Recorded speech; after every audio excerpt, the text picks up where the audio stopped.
So not every deal in real estate closes really fast, because this one that I'm about to talk about took over 6 months to close, but it was well worth it.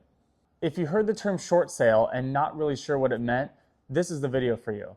Because I just closed a short sale purchase recently with my investor client, and I'm going to talk to you about what the process looks like, what were the pros and cons of this transaction, and how we are seeing that more and more in today's market, and what to look out for.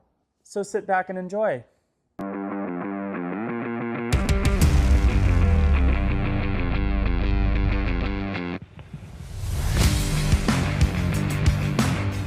So who am I and why does this matter? Well, if you're new here, my name is Ben. I'm also known as the Cowboy Realtor.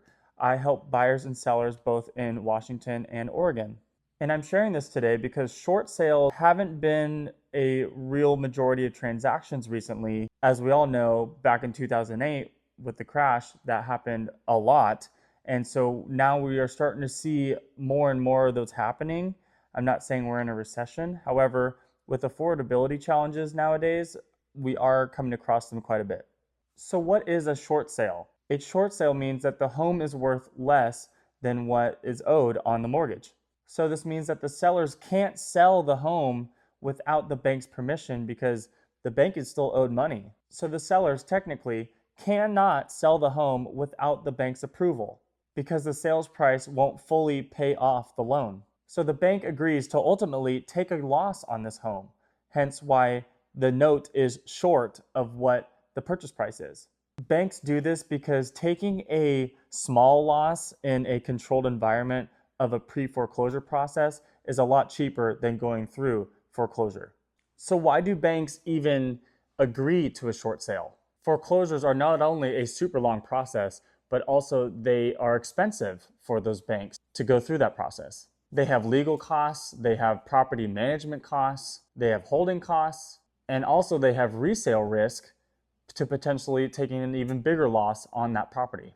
So by doing a short sale, they reduce their losses, avoid that process of going into foreclosure, and getting the home sold by a pre-qualified buyer. And it's not a charity, it's a business decision ultimately by the bank. So let's talk about the team that is required to get a transaction like this done, because this is not a one-man show. You will need a motivated seller, a patient and qualified buyer, a strong buyer's agent, a strong listing agent, an amazing negotiator with the bank, a good title rep, and also a good lender if that buyer is financing. If one person is a weak link in that transaction, then the whole deal stalls. Not only is communication and follow-up recommended, it is mandatory in this type of transactions, especially with all the legal documents that you have to send over to the bank. Your negotiator needs to know what they're doing and make sure to have everything filled out correctly, because the bank will not hold your hand and say, hey, you forgot this box, you need to fill that out and turn that back to me. You'll just go right to the bottom of their stack, and their stack is pretty big. Like I said, we had an amazing team that had everything streamlined, and we got all the proper documentation, got everything notarized and submitted to the bank clean, and it still took 6 months, which actually leads me to my next point, which is buyers' patience and expectations on this type of transaction. And this is where a lot of short sales tend to fail, because buyers are waiting for the bank's approval, waiting for a broker price opinion from that bank to agree on that list price, and they're just impatient, and then they ultimately back out.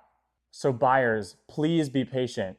You're working on the bank's timeline, not yours, not mine, not the title reps, the bank's. There can be long waiting periods, reviews, counter offers back and forth, and long gaps of silence from the bank. So if you're a buyer that is super urgent and has to get into a home by next month, a short sale deal is probably not what you want to be looking for. But if you're an investor or a long-term buyer, then this opportunity might be worth it to you. So the timeline of this deal, in this transaction specifically, from offer to closing, we were right around the 6-month mark. Like I said, there were multiple review stages with the bank. There were moments where it felt like nothing was happening, but staying organized, staying proactive and calm kept this deal alive. At the end of the day, this transaction was a win. My investor client purchased a great single family home at a great price. Not to mention the sellers avoided foreclosure, the bank mitigated a even larger loss than they would have, and everyone got a piece of the pie and got what they wanted. So that was a win. And that is what a successful short sale looks like. Wow, say that 10 times fast. So who are short sales for and who are they not for? Short sales are great for investors, buyers with long timelines, or sellers that need options. They are not great for buyers that are in a rush or buyers that are emotionally driven by their financial decisions, which is never a good choice, or anyone without the proper guidance of knowing what they are getting into in this type of transaction. And that is why choosing the right real estate agent matters, because these deals require experience, patience, and communication. Because me as the agent, I have to know what are the right questions to ask. I need to keep the pressure on all the right parties to make sure we're meeting timelines and managing those expectations, not only from my clients, but also from everybody involved. This is not a set it and forget it type of transaction. Put in our offer, let's see what happens. It is full communication all throughout with squeaky clean paperwork.